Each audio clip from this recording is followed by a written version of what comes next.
지난달 창원의 한 식당 여주인이 남자 손님에게 살해된 안타까운 사건이 있었습니다. 처음에는 여주인의 응대에 불만을 품은 손님의 우발적인 범행으로 알려졌는데 수사를 해보니까 사건 발생 전 석 달 동안 100통 가까운 전화를 여주인에게 하는 등 스토킹 정황이 잇따라 나오고 있습니다. 이재경 기자입니다. 지난달 4일 창원의 한 식당 여주인이 남자 손님에게 살해됐습니다. 사건 당시에는 피의자인 43살 A씨가 60대 여주인의 식당 응대에 불만을 품은 우발적 범행으로 알려졌습니다. 하지만 사건의 내막이 드러나면서 새로운 정황들이 드러나고 있습니다.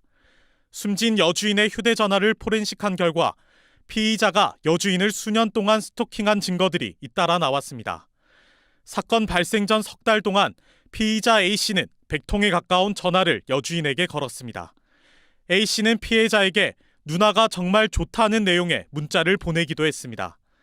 A씨의 가족들도 지속적인 스토킹이 있었다고 밝혔습니다. 10년 동안의 스토킹에 대해서 어떻게 생각하시냐 이렇게 얘기하니 2, 3년 정도지 10년 아니다 이렇게 직접 얘기를 했거든요. 피해자 가족이. 이런 가운데 지난 18일 열린 A씨에 대한 첫 공판에서 A씨의 변호인은 범행 사실은 인정하지만 이성적 마음을 가지고 있었던 것은 아니었다고 변호한 것으로 전해졌습니다.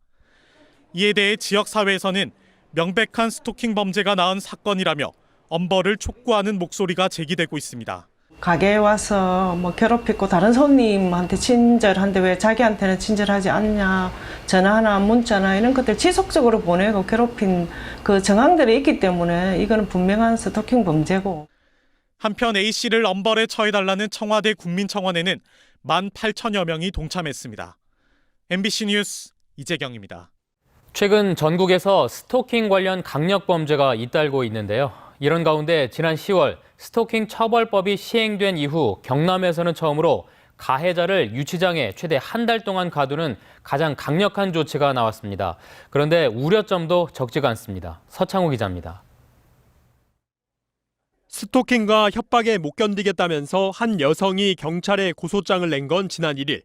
30대 남성이 약 한 달에 걸쳐 사귀자는 문자를 하루에 수차례씩 보냈다는 겁니다. 재범 가능성이 높다고 본 경찰은 지난 10월 시행된 스토킹 처벌법에 따라 잠정 조치 1에서 4호를 법원에 신청했습니다.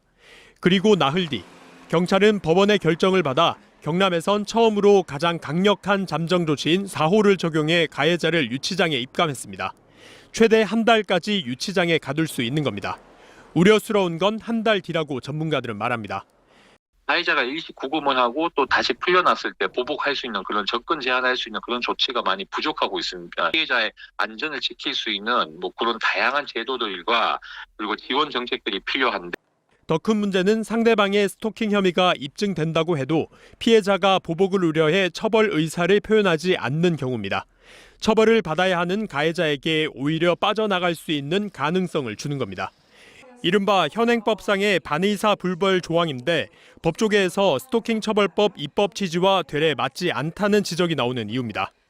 가해자는 피해자에게 끊임없이 처벌 불안 의사를 밝혀달라고 부탁을 할 것이고 때로는 강압적인 부탁을 할 것이고 반의사 불벌죄 조항을 이렇게 같이 규정하는 게 반드시 옳은 것인가? 전국에서 지난 10월 말부터 한 달간 스토킹 처벌법 관련 신고는 법 시행 이전보다 4배 늘어난 2,700여 건. 피해자를 보호할 수 있는 조치와 입법 등 세심한 손질이 필요해 보입니다. MBC 뉴스 서창호입니다. 네, 이번 신당역 사건 워낙 충격적이라 많은 이목이 쏠리고 있습니다만 사실 유사한 범죄로 고통을 받고 있는 이들은 너무 많습니다. 이를테면 오늘도 헤어지자는 여자친구 집에 들어가서 때린 20대 남성이 경찰에 붙잡혔고 며칠 전엔 자신을 변호한 변호사를 스토킹하고 사무실에 불을 지르려 한 40대 남성이 오늘 구속되기도 했습니다. 서윤식 기자 보도 먼저 보시고 신당역 사건 이후 저희에게 자신이 겪고 있는 끔찍한 일을 알려온 한 여성의 이야기도 전해드리겠습니다. 오늘 새벽 0시쯤 인적이 드문 주택가에서 한 남성이 배관을 타고 올라가더니 2층 가정집으로 들어갑니다. 20대 남성이 여자친구 집에 무단 침입한 겁니다. 폭력 전과가 있던 이 남성은 여자친구의 휴대전화를 빼앗고 때리기 시작했습니다. 여성은 전화를 뺏기기 전에 가까스로 112에 전화를 했고 신고 전화에서 비명 소리가 나자 긴급 출동한 경찰이 현장에서 이 남성을 체포했습니다. 남자가 깜깜지르고 난 게 그 여자 소리만 빽 나다. 내다본 게 차가 2대가 경찰차라. 경찰에 붙잡힌 남성은 약 1시간 전쯤 진주 시내 거리에서 헤어지지 않은 여자친구와 실랑이를 벌였습니다. 신고를 받고 출동한 경찰에게 스토킹 경고를 받았지만 곧바로 여자친구 집으로 찾아가 범행을 한 것으로 확인됐습니다. 112에서 그 고함 소리만 가지고 코드 제로를 발령하였고 이 청문을 치고 들어가서 범인을 검거한 사건입니다. 한 변호사 사무실에 무단 침입한 40대 남성. 신호통을 들고 둘러보기 시작합니다. 이 남성은 8년 전 살인 미수 혐의로 재판을 받을 때 국선 변호사를 맡았던 여성 변호사의 사무실을 찾아가 오지 않으면 불을 지르겠다는 협박 문자를 보냈습니다. 스토킹 정황도 드러났습니다. 지난 한 달 동안 40번 넘게 사랑한다, 만나달라며 문자와 전화를 했고 피해자의 단호한 거절에도 4차례나 사무실을 찾아갔습니다. 경찰은 스토킹과 협박 등의 혐의로 40대 남성을 구속하고 20대에 대해선 구속영장을 신청하기로 했습니다. MBC 뉴스 서은식입니다.